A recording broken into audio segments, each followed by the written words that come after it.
Today is Saturday, 8th of November 2025, and this is the 10 days of the book of Esther. And today we are in chapter 7 of the book, and I've titled it Haman Faces Justice. And I'm reading from Esther chapter 7, verse number 10. It reads, "So they hanged Haman on the gallows he had prepared for Mordecai. Then the king's fury subsided." So, in chapter number 7, we see Haman facing justice. In other words, Haman was executed, killed. He was no more. He died. So, the chapter talks about the second royal feast.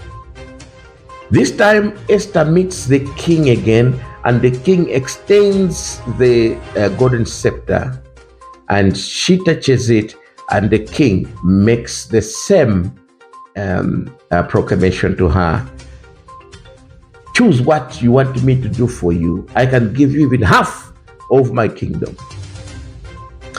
She says, "King, thank you, but I want to invite you to a second royal feast, banquet. You and also Haman."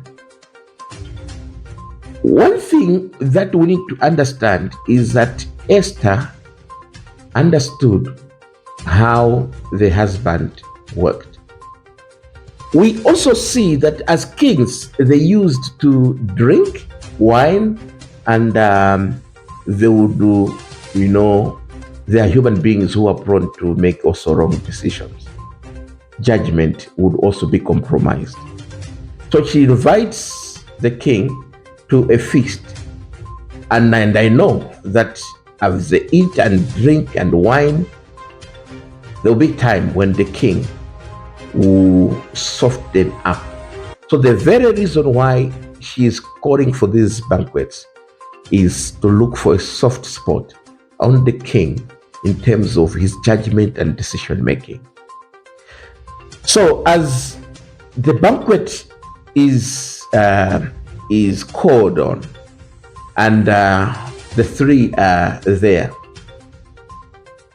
then Queen Esther starts to reflect her power.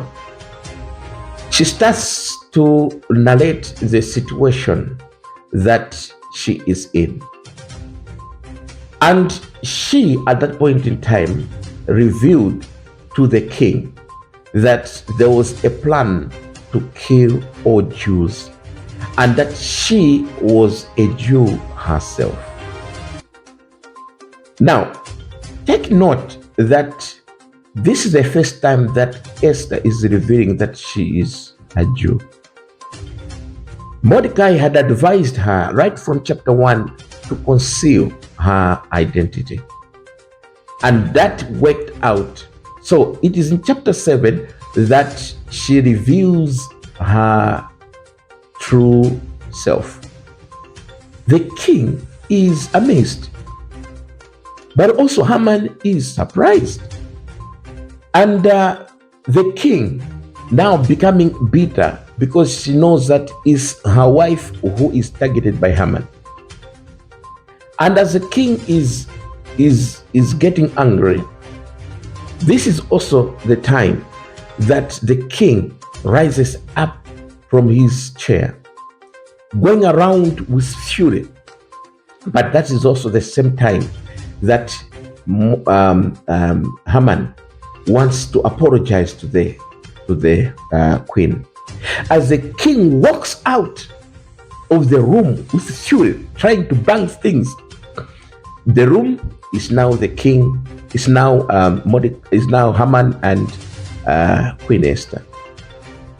Haman goes down, trying to touch the queen's leg, seeking mercy. The king walks in and finds Haman near the queen, trying to hold the queen's leg. And the king says, you have also come to the point that you want to tamper with my wife? You see how God works. It's a bad day in office for Haman. It's a day to face justice.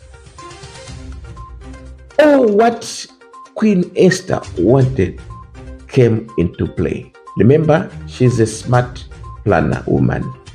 She planned this in sequence, and she has built the climate for the king to build anger so that he can stand on her side.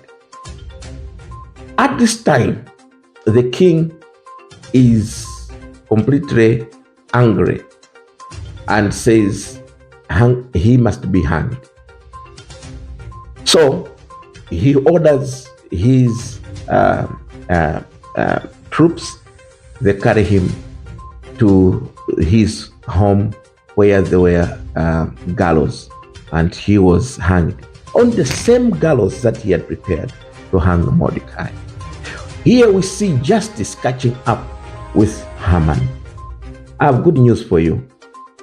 Your Haman, not long from now, will face justice. So he is hanged. We also see that it's not only him, but also the entire family. Because there was a tradition, old tradition, that when a king would be killed, also all his sons would be killed, because they were heirs to the throne. So if they left them, it meant they still had that person in form of other people. So we see that the whole family was executed. How strategic this woman is. She took time and she has executed her plan. I want to urge you who are so quick to deal with a problem because you can no longer wait for a day. I want you to understand that fighting for the sake of getting rid for the problem today, you may get rid of it partly, but not in totality. Take time that you deal with the problem by uprooting its roots. Then you know a problem is solved. Good morning.